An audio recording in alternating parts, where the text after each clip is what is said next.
I am now at Southall, and with me there is Monty sir. I welcome you, sir, for this interaction.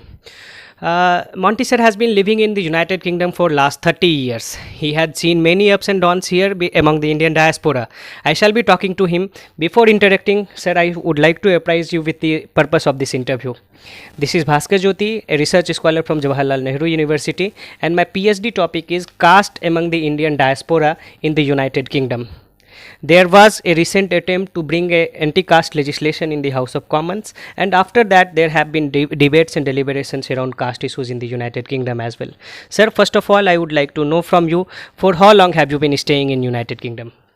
I have been here since 1988, so approximately 31 years now. Okay. So you have been staying here for 31 years. So sir, do you believe that the way caste practices are there in the India, it's similarly practiced in United Kingdom as well? I think it is quite prevalent. I don't know if it is practiced in the same way as it is in India.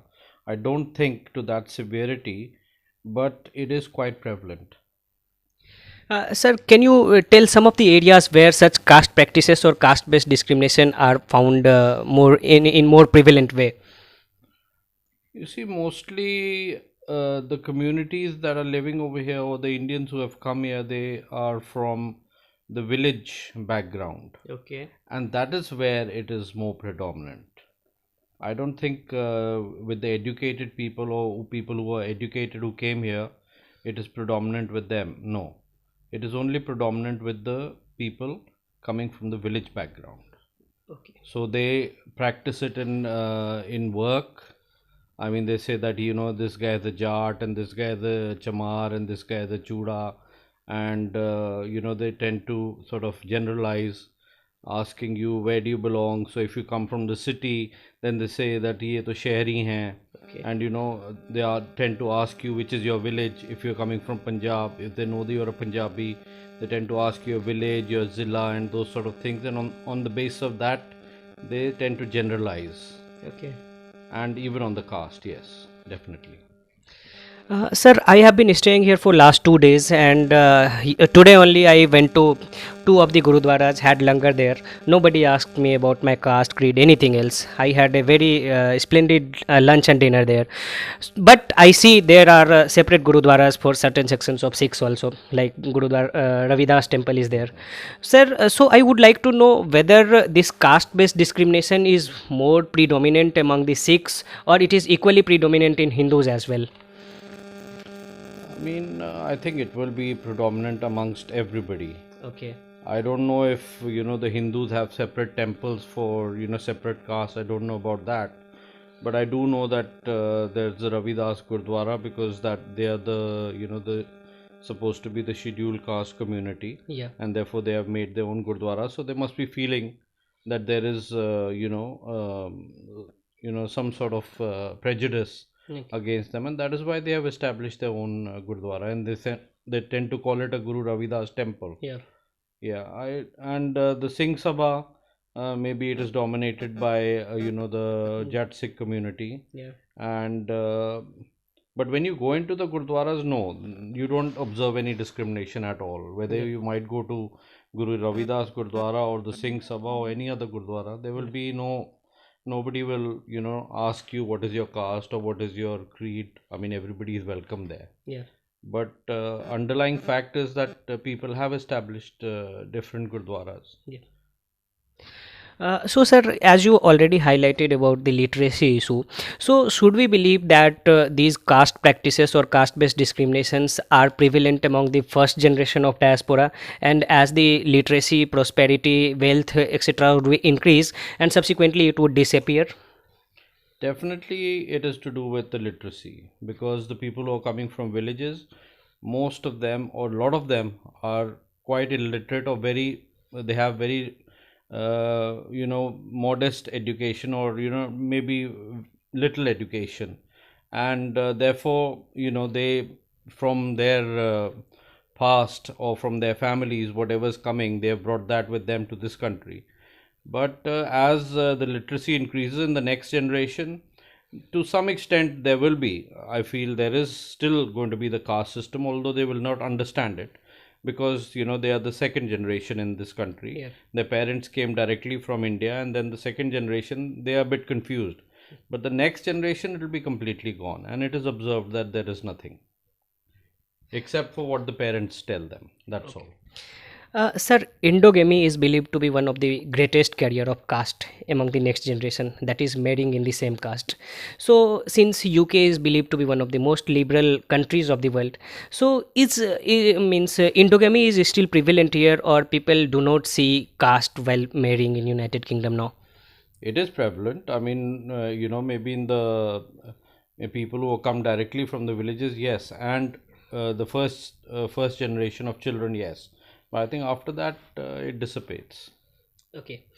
Sir, according to certain reports published by professors like Meena Dhanda and Purna Vagare, etc., there are caste-based discrimination felt by young students at the schools, in the schools and colleges also. Do you recall any such cases? No, I don't recall anything as such about discrimination. But definitely, I think where there is a lot of Asian children studying in a school and where there are, a lot of children who are first generation, yes, again, that is stemming from the parents and what they are telling their children. So, yes, there is a possibility of that. Sir, it's very common in India that election campaigning is held on the lines of caste. It's very common in India. But in 2015 election, it was observed that caste issues were raised during general election in the United Kingdom as well, especially in those areas where there is more concentration of Indian diasporas like Southall, Wembley, Leicester, and all. So, did you might be there in 2015 as well? So, did you see any such issues being raised by politicians? No, not really. No, I have not come across anything as such.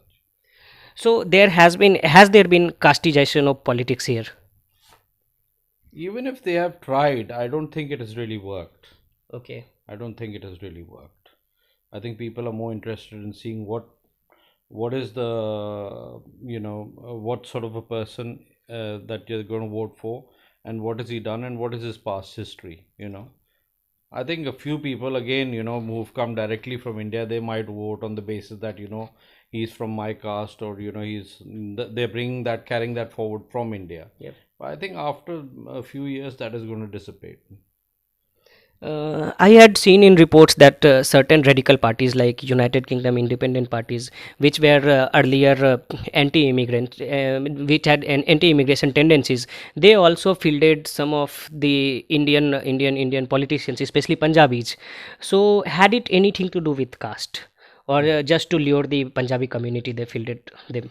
I think nothing to do with caste, just to lure the Punjabi community, and seeing that a Punjabi is standing in the elections, Punjabis will vote for them. Okay. Sir, one more thing. Sir, I wanted to know, like, you are working in a corporate office or some No, I have my own business. okay, own business. So there are some reports of caste-based discrimination at workplaces also, especially in corporate companies or multinational companies. Do you recall any such incident? I don't recall any such incident, but definitely when I was a student here and in the beginning, and I used to do part-time taxi driving in the evening.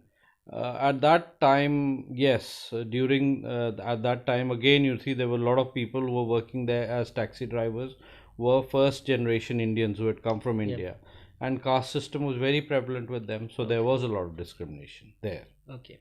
on the basis of caste.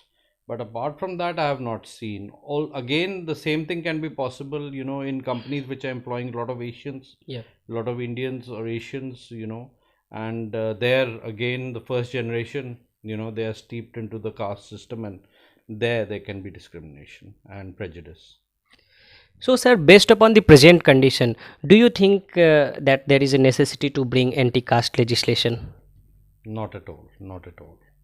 Because as far as I can see, that it is there prevalent in the first people who are coming directly as immigrants from India, and then into the second generation, they are confused lot, and the next generation it's completely gone.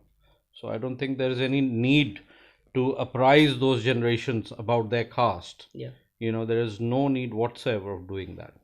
Yeah, certain section of politicians and civil society movement people also said that if such legislations are brought, then caste issues would get further perpetuated among the coming generation.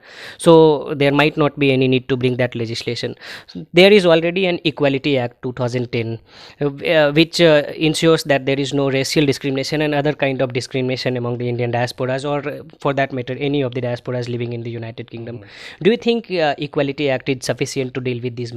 More than sufficient, and any sort of legislation to do with caste system is not needed at all.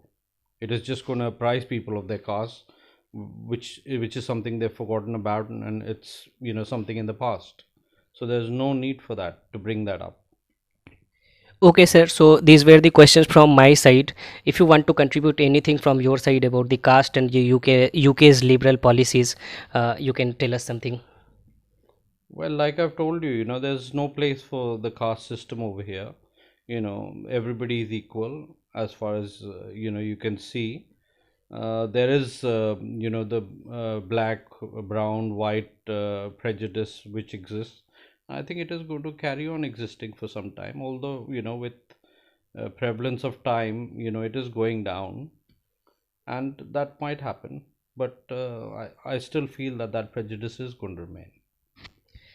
Thank you, sir, for talking to us on this matter, and I am especially thankful. And I want to tell you that I am staying in Monty sir home in the Southall in United Kingdom, and this is a best place to stay. Whoever comes to the United Kingdom, I would suggest that you can see his place on the Airbnb, and it is the best, cheap, affordable, and a very good place to live in Southall. Thanks, sir, for connecting to us. Thank you. Thank you.